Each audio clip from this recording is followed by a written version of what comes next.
Nice, thank you. We'll go rest of that. Floor is open.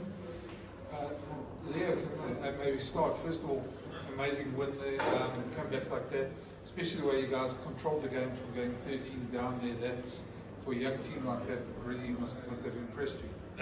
Yeah, no, there's great character there, isn't there? So I thought we started the game well. The guys had prepped well over the last little while. You know, the user opportunity was coming for some of them. I thought we got pulled apart a bit too easily defensively. I thought, you know, it's you can see guys are sort of struggling to deal with, I suppose, playing at slightly warmer temperatures, the altitude, which are just makes them do some funny things at times. I thought, so on their own page. So defensively, we're being pulled apart. Lions, as we know, a very good attacking team as well. So. Lions were pretty dominant there for a period of 15-20 minutes in the first half. So, but we sort of regrouped at half time. I thought some of those bench guys came on in the second half, made good impact. Even though we were under the pump, weren't we? So overall, yeah, we're delighted with a win over here. It looked pretty unlikely there at one stage. We were down 13 men. But it's great character, great fighting spirit from the players. And yet, I think the main thing is they'll be better for the experience. They'll be better for the experience, and it's tough learning out here. Such a different environment for us. Obviously, the altitude is a big thing. The temperature we played wasn't too bad. I'm glad we weren't playing when Zebberworth at 1 o'clock during the middle of the day. So, but overall, yeah, no, we're delighted to get a win. Great experience for some of our young guys. Credit some of the older guys that have led those guys well. Not just with this week, but over the last probably couple of weeks as well. I have to ask, the news came out today about Jock joining your coaching team. Maybe just take us through the thought process behind that. Well, we admire greatly what Jack has done. So, obviously we'll be aware of Jack through his time in Munster originally, and back with the Springboks, and obviously going on to win a World Cup. Someone, Felix Jones, is someone I'll be remained reasonably friendly with over the last number of years, because Felix came through the Leinster Academy. So that you remember that. So we would have played together at one point in time. So you've always followed their progress with great interest. So Jack's someone I've always really admired. Great coach. All the feedback I've heard on him as a coach. So he's an outstanding coach and a great man as well. So probably the man part is the thing that is most attracted to, because you want great characters in our group. So and he's someone who's delivered at the highest level of the game. So I got talking to Jack, a little while back, and we've been back and forth a bit, and yeah, it's a fantastic appointment for us, I think, as a club, because of the experience that he has. We have a huge amount of respect for what the Springboks have achieved in recent years. If you think, there's the World Cup in 2019, but there's the Lions tour as well, where Jack has sort of got into that head coach role. And yeah, we're really excited, delighted to secure his signature, I suppose, for post World Cup. In the short term, I suppose, Jack is going to be very focused on South Africa and delivering for the Springboks, rightly so. But when he does come to Leinster, hopefully he'll give the club a real big lift, because he's someone that, as I said, I admire greatly as a coach, but more importantly as a really great man as well. He's coming in as a replacement for Stuart. Yeah. Do you see him as a like for like, or do you bring something else? It's something different, really, isn't it? And that's the thing, because we have a lot of players that come through the Leinster system, so through clubs and schools, and we're lucky, there's a lot of work goes in before the guys arrive in the building with us. So, when Stuart joined, he brought so much experience. So it's not just the pure coaching part; it's the off-field, all his experience that he brings to the table, leadership, etc. So, and Jack very much the same. So, we signed, say, Rob McBride joined from Wales after the last World Cup. So if you remember 2019 World Cup, so Robin would have missed the early part of the season, but then he joins it was pretty early in the season. So, which would be similar type of appointment. But Robin's been with Wales for a dozen years. Another great man. Probably that's what I'm attracted to most is the character of the people.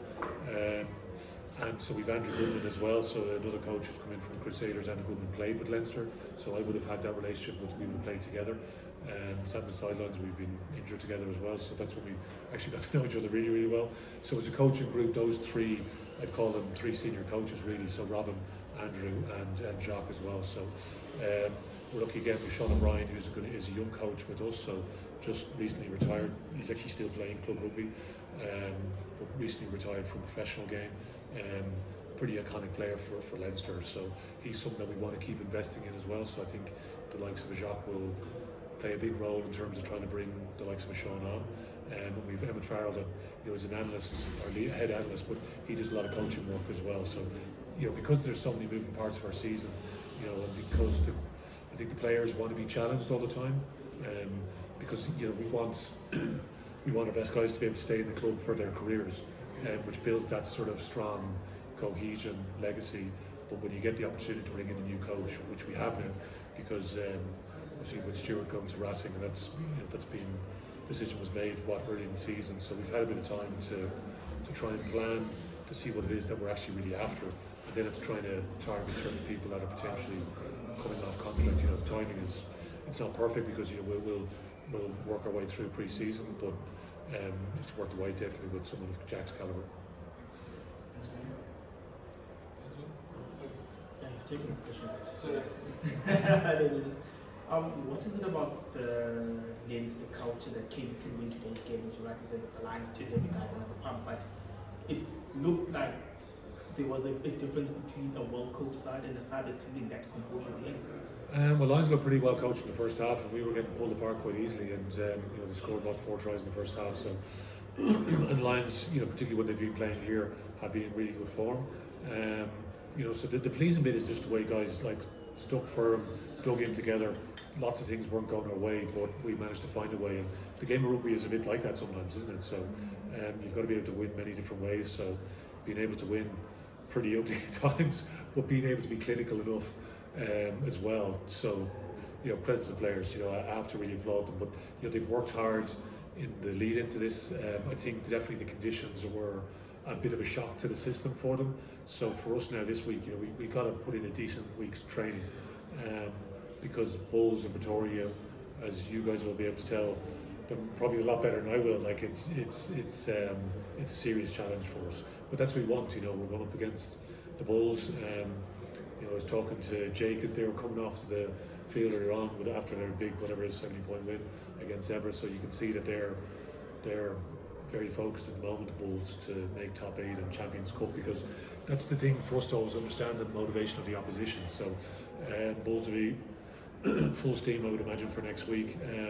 But for the squad that we have over here, it's going to be an amazing challenge again. So, but I definitely think we need to make sure that we are not getting sucked into patting ourselves in the back too much. There's definitely lots of things that we can get better at, and that's the focus for us this week. How pleased were you with your team's game management? Often teams come here and they try to hold a bit of keep something reserved for the second half, but you seem to sort of do it in 2 ways. Yeah, there's lots of bits from the game that we could definitely improve upon. We start the game well, but we just, we too many guys just doing their own thing, and that's I mean, just a little bit it's a bit stung by the occasion to a certain extent. So we've experienced it now. I think the group will be better for it, because it is an unusual environment for us, so altitude, warmer than we're used to, etc. It was particularly on that far side in the first half where the sun is strong, the sun's gone in the second half, so it wasn't so much of an issue, but particularly early in that first hour, midway through that first half. But yeah, it's pleasing the way we regrouped at half time and stayed generally pretty composed. We're lucky with some of the leaders that we have. Reece Ruddock, as I said, has been fantastic for us. So he picked up a hamstring injury. I'm not sure exactly the extent of it yet. Ed Byrne then, when he came on the second half, in terms of some of his leadership there as well. Halfbacks generally played us in the right area. Managed to get into that corner a few times. Obviously that 50-22 at the end is a huge moment.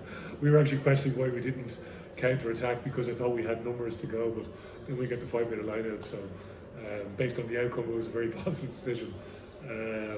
But there's lots of parts of the game definitely that we can improve upon. And for a young group, that's the important thing now.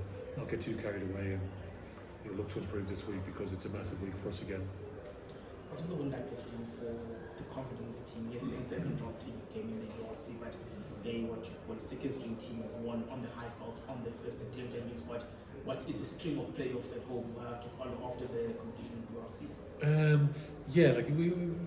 We make some decisions, and then you got to forge ahead with the decisions that you make. So you can second guess yourself, and should we have X, Y, and Z here, you know, but you know the experience was too good to turn down really because of the situation we find ourselves in off the back of so much good work that's gone in this season to get us to this point. So when Lions were scoring a few tries in the first half, you know, then I sort of started to doubt some of the decisions that I'm making, but you know, credit to the players, you know, they made it work, and you know the experience will stand to them in the future, I think. Like we travelled with a relatively young group to South Africa, remember last year, where we played the Sharks in Durban. That really, they were pretty stacked with Springboks as well that day, and Stormers as well in Cape Town. So there were two really good challenges for us, two narrow losses. You know, the game in Durban where we were camped in the Sharks line at the end, and we didn't quite have that composure. But you know, to review that game, it's so invaluable for us. You know, so it's very hard to get that experience. So without having brought the players here to go through it, and off the back of that, then we've had a lot of positive performances from some of those young guys that would have made their debuts in those couple of games last year. You know, I talked about John McKee before the game, like he was someone that made his debut, and he's playing the Champions Cup over the last couple of weekends, scoring a try coming off the bench the last day against Leicester Tigers. So yeah, the experience will definitely stand to the guys. But yeah, sometimes when you're blood young guys, you have to be patient. So but yeah, thankfully they managed to reward the faith, I guess, shown upon them. Yeah, you guys are runaway leaders at the URC at the moment. Obviously, plays pretty well in Champions Cup as well. What do you see as your biggest threat in the next couple of weeks? Obviously, some big games coming up for you guys. Well, it's just on the day, isn't it now? So, like, it's on the big days. So, you know, when you're playing the knockout games, you know, thankfully we know where we stand in the URC. So, there's lots of other team dynamics and all the talk and permutation. So, we're not having to get sucked into that debate or narrative or conversation. So, it's quite clear. But you know, so we've a young group that'll be challenged with this week. So that's our firm focus for this group.